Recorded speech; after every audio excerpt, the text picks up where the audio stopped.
Okay, saam met ons is Wyatt Brooks, die loskakel van Western Suburbs se tweede span. Julle het nou net wedstryd net gewen. Ek dink teen Rio Falcons se derde span.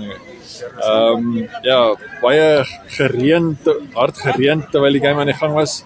In die stadium selfs die game gestop. Hoe was die ervaring geweest? Ag, is 'n lekker ervaring. Van my kant af voel ek net ek sal liewer verkies om in die reën te speel as wat jy in die son speel.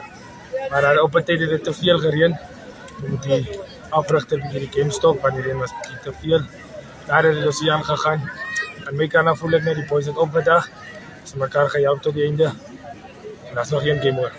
As hy en in 'n stadium ook dit lyk nie nou so nie, maar die wind wat sommer so van die so sterk al gewaai het van die kant af. Ja, die wind het ons bietjie uitgevat.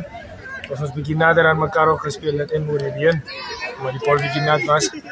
Maar die boys het opgedag. Ek is trots op ons. En daar's nog een game oor. Ons kan ons maak.